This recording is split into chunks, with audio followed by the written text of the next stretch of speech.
नमस्कार। आज मैं फिर आपके सामने अपराध की एक और घटना लेकर उपस्थित हुआ हूँ।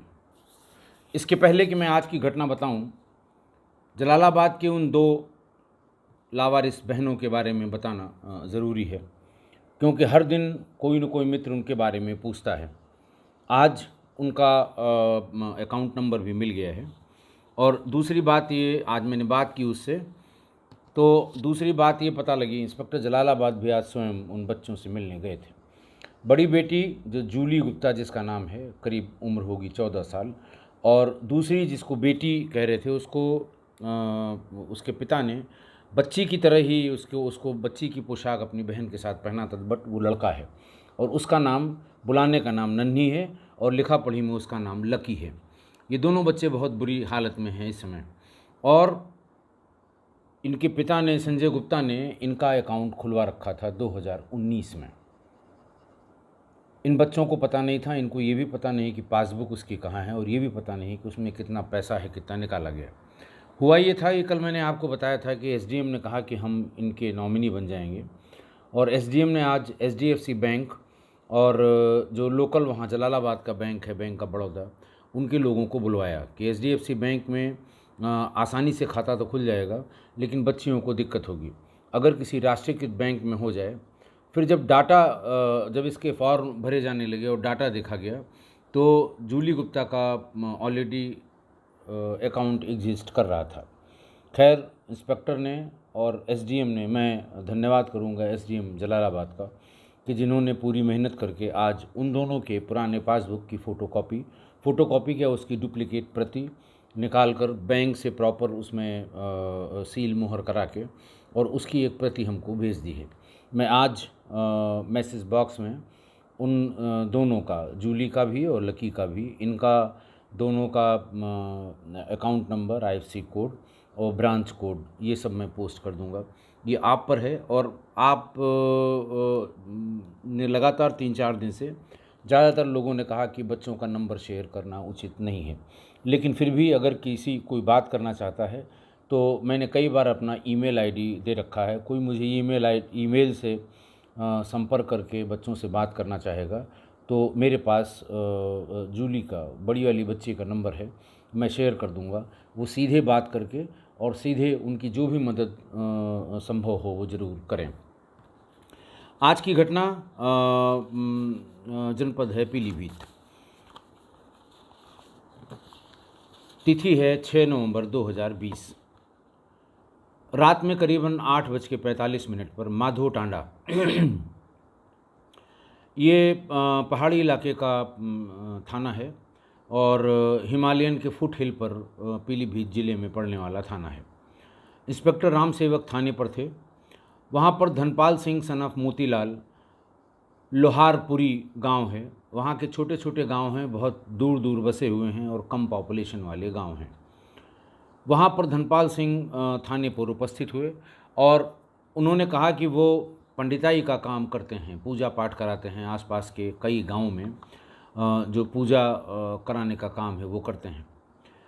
6 नवंबर को, यानी उसी दिन जिस दिन वो रात को थाने पर आए थे, गोमती का उद्गम स्थल है वहाँ, जिसको गोमत ताल कहते हैं, उस पर एक पुरातन मंदिर बना हुआ है। बहुत ही ऐतिहासिक और बहुत ही धार्मिक जगह है गोमत ताल। गोमत ताल पर बने उस मंदिर में वो अखंड रामायण का पाठ करा रहे थे। कोई व्यक्ति होगा, कोई भक्त होगा जो उनसे ये अखंड रामायण का पाठ करा रहा था। उनकी 6 वर्ष की बच्ची, मैं यहाँ उसका नाम राधा उर्फ गौरी कहूँगा, बदला हुआ नाम है, नाम उसका कुछ और था, जिसकी उम्र 6 वर्ष थी, वो भी साथ में गई थी वहाँ। और दिन भर की पूजा समाप्त होने के बाद लगभग 4:30-5 बजे मैंने उसे मंदिर के बाहर खेलते हुए देखा था। उसके बाद जब मैं घर चलने की तैयारी करने लगा तो बहुत ढूंढने पर भी मुझे मेरी बेटी नहीं मिली। ये बात धीरे धीरे वहाँ जो भक्त लोग आए थे, जो अखंड रामायण में पाठ कर रहे थे, उनको पता लगी, धीरे धीरे गाँव को भी पता लग गई। सभी लोगों ने मिलकर काफ़ी प्रयास किया गांव में ढूंढने का, मंदिर में ढूंढने का, झील के पास ढूंढने का, लेकिन बच्ची नहीं मिली। और इसलिए वो मैं भाग के थाने पे आया हूँ कि जल्दी कोई हमारी मदद कर दें ताकि हमारी बच्ची मिल जाए। इंस्पेक्टर राम सेवक समझ गए गंभीर बात है, अभी अगर कोई दूसरी बात हो गई तो लेने के देने पड़ जाएंगे। उन्होंने फ़ौरन तहरीर लेके अपराध संख्या 358/20 पर धारा 363 IPC बनाम अज्ञात मुकदमा दर्ज कर लिया। तत्काल बच्ची की विस्तृत विवरण तैयार करके, यानी उसका हुलिया, उम्र, रंग, कद, काठी, क्या कपड़े पहनी थी, ये सब उसे तुरंत फ्लैश किया गया। कंट्रोल रूम को बताया गया, जिले के सभी अधिकारियों को बताया गया। और उस दिन भक्तगणों ने जो अखंड रामायण के समय अपने मोबाइल में फ़ोटो खींची थी, उसी में से एक फ़ोटो निकालकर उसकी ताज़ी तस्वीर, यानी 3-4 घंटे पहले की तस्वीर भी जो पुलिस के ग्रुप्स हैं उसमें भेजी गई। धीरे धीरे वायरलेस करके जोन के, बरेली जोन के सभी 9 ज़िलों और फिर लखनऊ में वायरलेस के हेडक्वार्टर को भी बता दिया गया कि हो सकता है पर्यटक वहाँ पर काफ़ी आते हैं, किसी के साथ चली गई हो तो उनको भी पता लग जाए। NCRB और DCRB की वेबसाइट पर भी सारी डिटेल अपलोड कर दी गई। माधो टांडा पहाड़ी इलाका है और गोमत ताल, जिसे पहले फुलहार झील कहते थे, वो बहुत ही खूबसूरत जगह है जहाँ से गोमती निकलती हैं। गांव के लोग पुलिस के साथ पूरी रात बच्ची को ढूंढते रहे, बच्ची का कुछ पता नहीं लगा। अगले दिन दोपहर बाद गुमशुदा गौरी का शव बासदेव के गन्ने के खेत में मिला। वहाँ पहाड़ों के बीच में समतल जो हो जाता है उसमें लोग खेती, खासकर बड़ी मात्रा में सब्जी का उत्पादन करते हैं। कहीं कहीं ये समतल बहुत ज़्यादा हो तो वहाँ गन्ने और बाकी फसलों की भी खेती की जाती है। शव मिलने की सूचना जो साथ में पुलिस के लोग थे और जो पब्लिक के लोग थे, उन्होंने फ़ौरन कप्तान साहब को दी, SP पीलीभीत को। जयप्रकाश SP पीलीभीत थे कि साहब इस तरह से उस 6 साल की बच्ची का शव गन्ने के खेत में मिला है। बहुत ही गंभीर बात थी। हेडक्वार्टर से डॉग स्क्वाड, सर्विलांस, फॉरेंसिक और क्राइम ब्रांच, इन सब को लेके SP पीलीभीत स्वयं वहाँ से रवाना हुए। साथ में एडिशनल SP पीलीभीत भी गोमत ताल के लिए रवाना हो गए। सभी लोग मौके पर पहुँच गए। वहाँ घटनास्थल और शव को देखकर सभी के रोंगटे खड़े हो गए। गौरी के साथ दुष्कर्म हुआ था। प्रोफ्यूजली ब्लीडिंग बॉडी, उसके कुछ कपड़े उतरे हुए थे, स्कर्ट पर कुछ बाल, कुछ हेयर्स, मेल हेयर्स उस पर बड़ी संख्या में दिखाई दे रहे थे। एक बड़े साइज़ का लाल रंग का अंडरवियर ये वहाँ पड़ा हुआ था। बाएं पैर के चमड़े की कत्थई रंग की चप्पल जो बड़े नंबर की थी, मतलब उसको कोई ग्रोन अप मेल ही पहनता, वो पड़ी हुई थी। फेयर एंड लवली की ट्यूब और बोरो प्लस की ट्यूब भी मौके पर पड़ी हुई थी। लाल रंग के मेल अंडरवियर में पर्याप्त मात्रा में सीमेन यानी वीर्य भी साफ दिख रहा था। फॉरेंसिक के लोगों ने बहुत ही केयरफुली ये सभी आर्टिकल्स, इम्पॉर्टेंट आर्टिकल्स थे, भौतिक साक्ष्य थे, फिजिकल एविडेंसेस थे, इन सब को बहुत ही सफाई से और साइंटिफिक तरीके से अपने कब्जे में लिया और इन सब को प्रिजर्व किया। घटनास्थल पर मूंगफली काफ़ी बिखरी हुई थी। कुछ तो मूंगफली के छिलके और कुछ साबित मूंगफली भी वहाँ पर पड़ी हुई थी, उनको भी प्रिजर्व किया गया। बोरो प्लस और फेयर लेवली के फ़ोटोग्राफ्स बहुत अच्छे तरह से क्लोज़अप, हाई रेजोल्यूशन के कैमरे होते हैं फॉरेंसिक्स वालों के पास, उनसे लिए गए। पर्पज़ ये था कि उसमें बैच नंबर और मैन्युफैक्चरिंग डेट का पता हो जाए। बैच नंबर का कभी कभी बहुत सही इस्तेमाल होता है। बैच नंबर से आपको जो उसका बड़ा डीलर है, स्टेट का डीलर हो सकता है, कमिश्नरी यानी मंडल का डीलर हो सकता है, तो जो बैच नंबर अगर आप उनको मैन्युफैक्चरर को भेज दीजिए तो वो बता देंगे कि ये वाला बैच या ये वाला बंच ये पूरा का पूरा फलां डीलर को सप्लाई किया गया था। वहाँ से वो सब डीलर्स के पास जाता है, फिर वहाँ से फुटकर दुकानदारों के पास जाता है।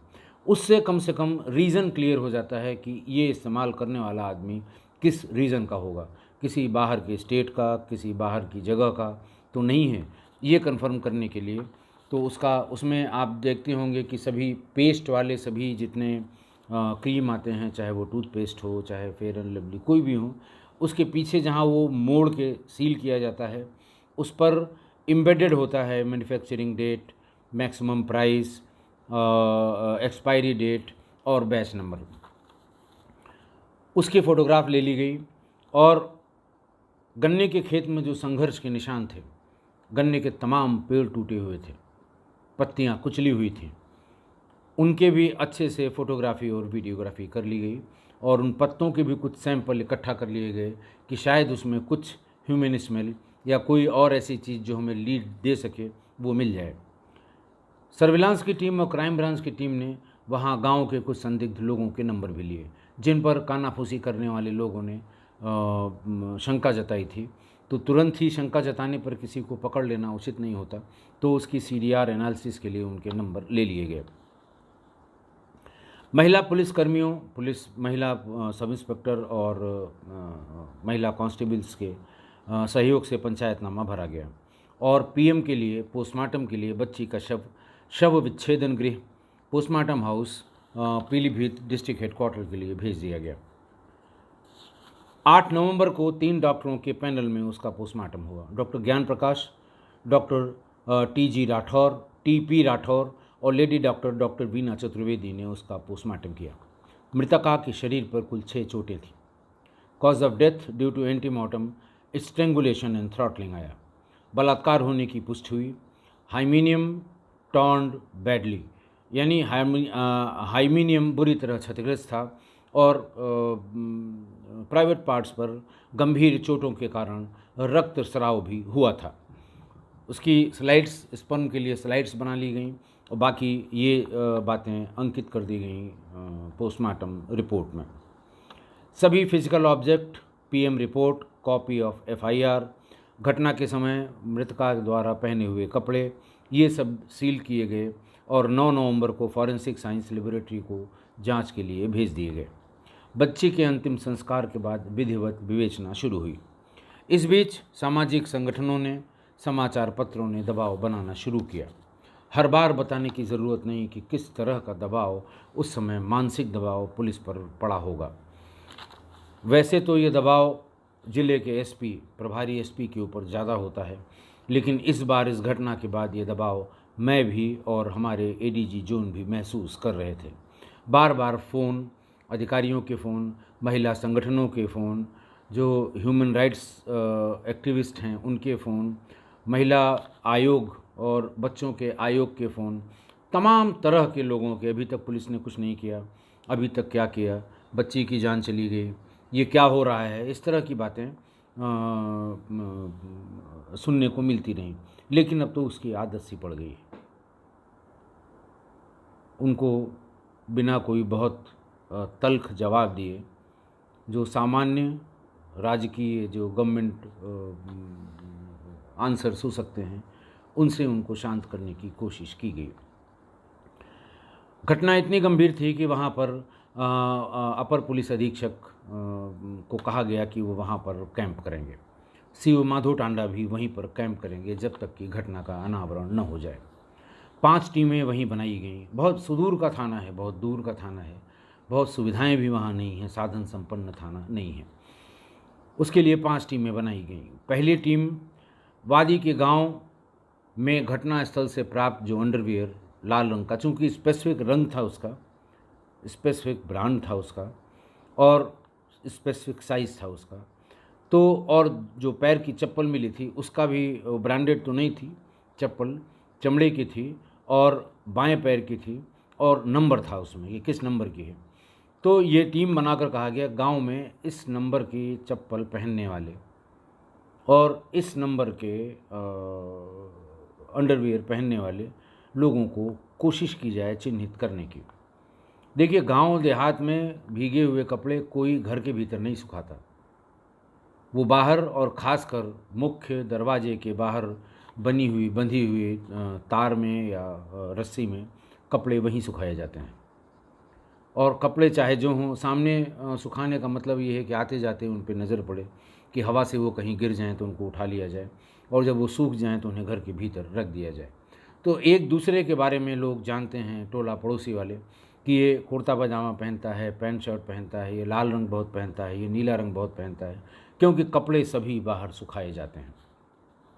महिलाओं के अंतर वस्त्र को छोड़कर सभी कपड़े बाहर सुखाए जाते हैं किसी भी गांव में। आप कभी गांव का विज़िट करेंगे तो देखेंगे गांव में घरों के बहुत मुख्य द्वार पे तो नहीं, लेकिन ऐसी जगह जहां मुख्य द्वार या मुख्य खिड़की से उनके कपड़े दिखाई पड़ते रहें। तो इसलिए कोशिश की गई कि लोगों से बातचीत करके सुर्ख लाल रंग के अंडरवियर और स्पेसिफिक नंबर के चप्पल पहनने वालों की पहचान करने के लिए एक टीम को लगाया गया। और ये भी लगाया गया कि अगर असामाजिक तत्व हैं वहाँ के, बहुत ही ज़्यादा ड्रग एडिक्ट हैं, नशाखोर हैं, या छोटी मोटी शिकायत जिनकी है वैसे नौजवान हैं, उनकी भी जानकारी कर ली जाए।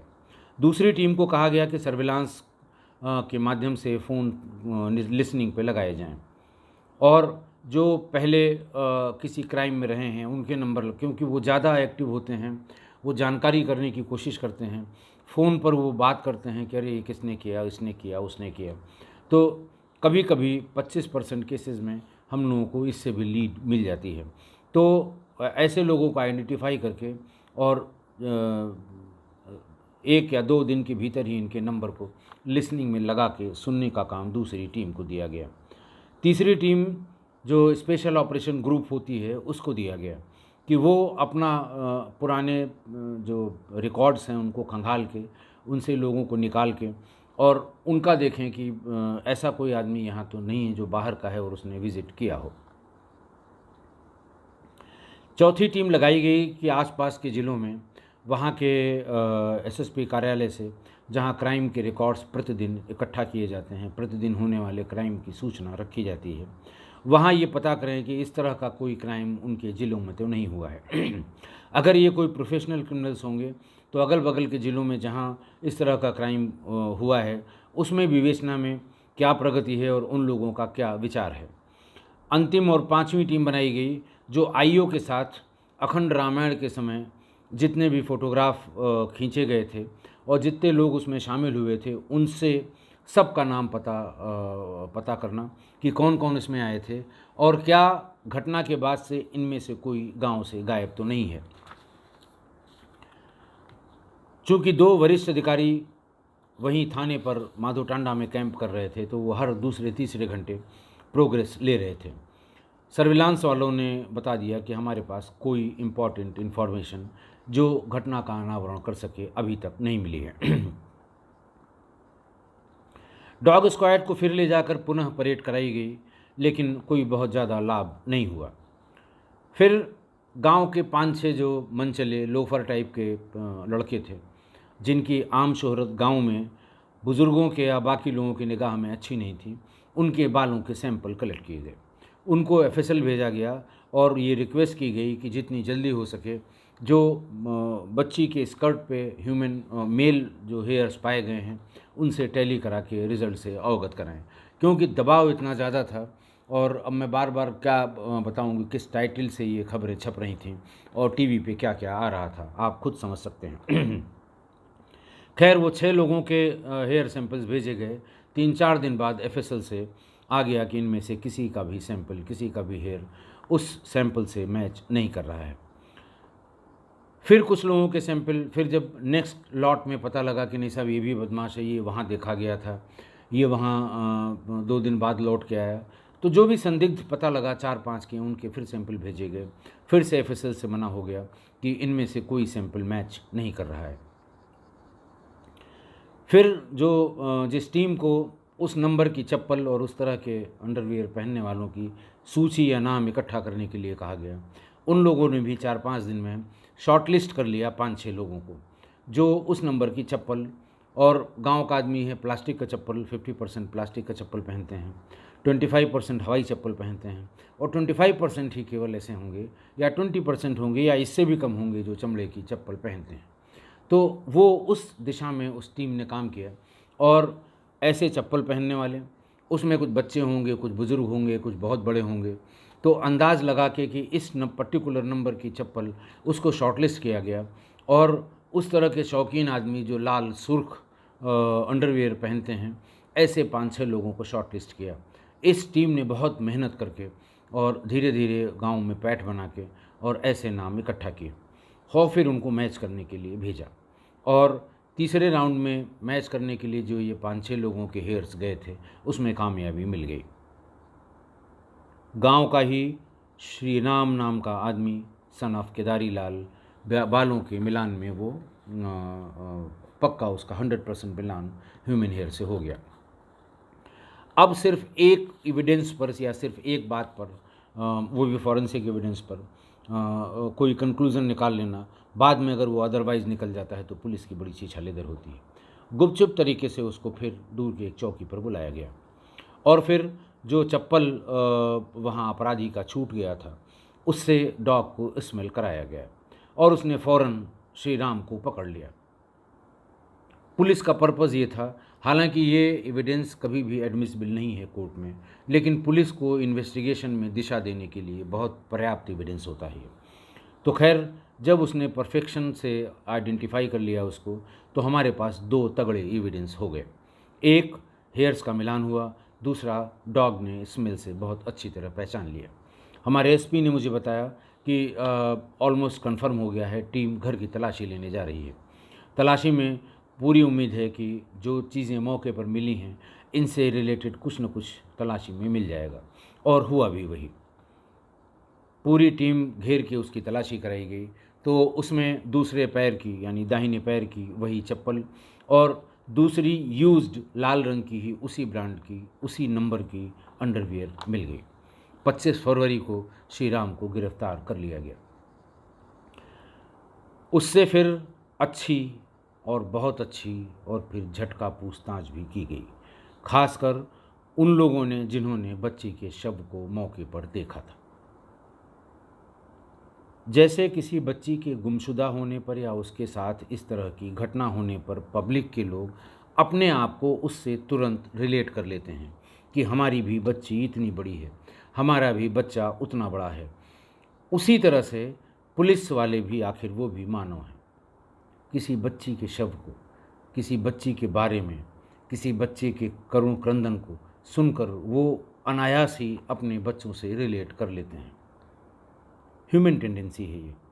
तो जिन लोगों ने वो देखा था, शव को उस समय देखा था, उन लोगों ने भी बहुत, उनमें से जो लोग पूछताछ में थे उन्होंने कोई कसर नहीं छोड़ी अच्छी वाली और इवन झटका पूछताछ करने में। उन्हें सब पता हो गया था, लेकिन पूछताछ का क्रम जारी रखे हुए थे। उसके बाद उसने सारी बात बता दी। अखंड रामायण में गोमत ताल के उस मंदिर में वो गया था। मंदिर के बाहर धनपाल की लड़की गौरी, उसको उसने खेलते हुए देखा। उसका कहना है कि उसको काफ़ी देर से मैं देख रहा था, मेरी नीयत खराब हो गई। मैं मूंगफली खा रहा था। मैं धीरे धीरे मंदिर के उस अखंड पाठ से उठकर उसके पास आया। पूजा लगभग समाप्त होने वाली थी, आधे घंटे में समाप्त हो जाती। मैं उसके पास आया, उसे मूंगफली दिया। बच्ची छोटी थी, उसने मूंगफली खा लिया। फिर मैं मूंगफली देता रहा, खाता रहा, मैं चलता रहा। धीरे धीरे उसे मैं गन्ने की खेत की ओर ले गया। वहाँ जाकर मैंने उसके कपड़े उतार दिए, पहले ओरल किया, उसके बाद उसने जो कुछ किया वो बताने लायक नहीं है। ये बहुत ही कुत्सित मानसिकता और विक्षिप्त कामुक मानसिकता का व्यक्ति ही सोच सकता है। सामान्य व्यक्ति के सोच से भी परे है जो कुछ भी उसने बताया। उसने फेयर एंड लवली और बोरोप्लस का भी प्रयोग किया। मैं सिर्फ इतना ही कह सकता हूँ, इससे आगे मेरी जुबान नहीं हिलेगी। उसने जो जो बातें बताई थी, अंत में जब वो रेप की कोशिश करने लगा तो वो दर्द से चिल्लाने लगी। तब उसने उसका मुंह दबा दिया। मुंह दबाने से भी थोड़ी थोड़ी देर में जब हाथ फिसल जाता था, वो तड़प रही थी। उसके बाद जब वो नहीं रुकी, एक आध बार और मुंह से उसके चीख की आवाज़ निकली, उसने उसका गला दबा दिया और गला दबा के मार दिया। और तब तक वहाँ वेट करता रहा जब तक कि वो कंफर्म नहीं हो गया कि ये मर गई है। उससे ये पूछा गया कि भाई वो नन्ही सी जान, तू इतना ग्रोन अप आदमी, आखिर तुमको ये सब इस लिमिट तक पहुंचने तुम्हें क्या मिला? इससे क्या सोच के तुमने ऐसा किया? मानसिकता तुम्हारी मान लिया खराब है, लेकिन इतनी खराब है?